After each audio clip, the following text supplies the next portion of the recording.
Friends, family, what's up, everybody? It's been a whirlwind couple of days here in Los Angeles County, right? I've had the privilege of working with many of my peers, and our goal has been making sure that the voices are heard on this issue, and I wanted to make sure I shared mine on behalf of my team here at the Social Justice Learning Institute. Let me start by saying this. Racism, particularly anti-Black racism, has no place anywhere in Los Angeles County, the state of California, the United States of America, or even the world. This is why it was so infuriating, appalling, even disheartening to hear the racist and derogatory remarks from these elected officials. These are people that we as voters selected and chose to represent our interests. So I feel like a sacred trust was broken.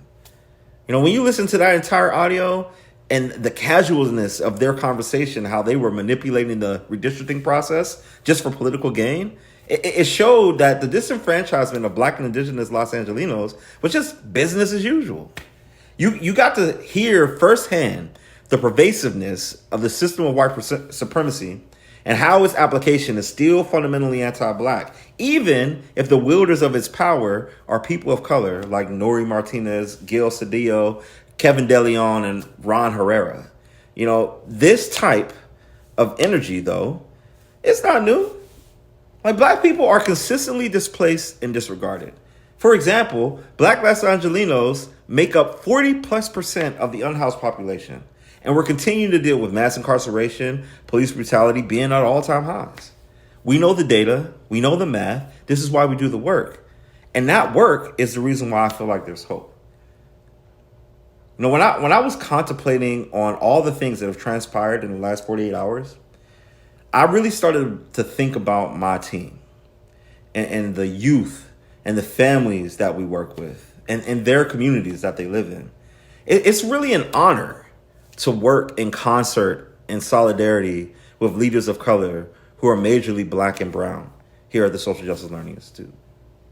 You know, we have the privilege to engage with youth and community members in several LA County communities, from the AV down to Long Beach, from the West Side down to Linwood, you know? And we're making sure that folks are able to use their own individual agency to work on behalf of their neighbors and fellow residents. And these are people that they know, but most of them are people that they don't know. We feel like we all have a role to play in making sure our communities are thriving places to live. And we at SJLI are just one of many organizations that do this type of work. And all of us, it doesn't matter what org you're in, we all put our full heart and soul into the work we do.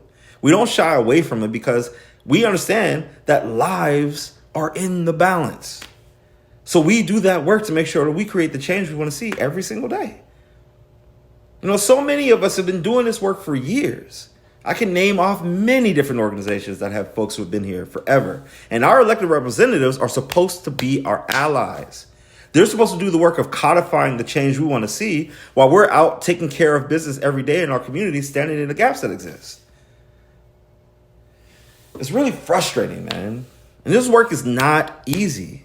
It's actually really hard to do. And it's made even harder when there are forces out there driven by the notion to divide us and conquer rather than unite us so we can prosper. If we're really about the business of creating a Los Angeles County that has racial equity leading the way, that has equity as the bridge that leads people to living whole, free, healthy, and liberated lives, then this type of egregious behavior, especially from leaders who sit on high in spaces and influence and power, this type of stuff cannot be tolerated. So here's what needs to happen, especially if we're going to begin to rectify the harm that has been done. Number one, we call for the immediate resignation without question of all four parties. There's no way that we can go back to a world where people who are anti-Black, anti-LGBTQIA+, who are anti-solidarity, still hold power. Not with what we know now. An example needs to be set to show that we're serious about this care first, equity focused, people centered agenda. Number two, we call for a thorough investigation. This recording that we listened to, this happened a year ago. I was there when the redistricting process was taking place, like many of you were. And since then, there have been decisions made, redistricting has been completed, and I know it's impacted. People have been appointed, and issues have been ignored. So we need an investigation to know how pervasive these anti-Black racist ideas and sentiments are so that we can correct the course. And number 3, we need to come together around a solidarity agenda with the elimination of anti-Black racism at the core of the efforts if we're really going to achieve racial equity. And to be true, the Black Experience Action Team has already started this work. And if we're going to be really about it, we need to make sure we're taking their lead. There is harm that needs to be repaired. So the agenda needs to make sure that it's care first, and most importantly, it's people-centered. Crafted in solidarity, this agenda needs to be adopted in a way that will impact the political landscape in the future so that things like this never happen again.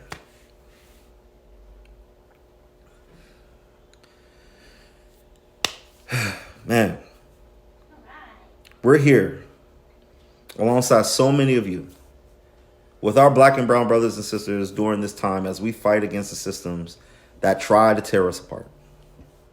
We stand ready to do our part to change those systems in ways that create thriving communities so that we all can live in them together.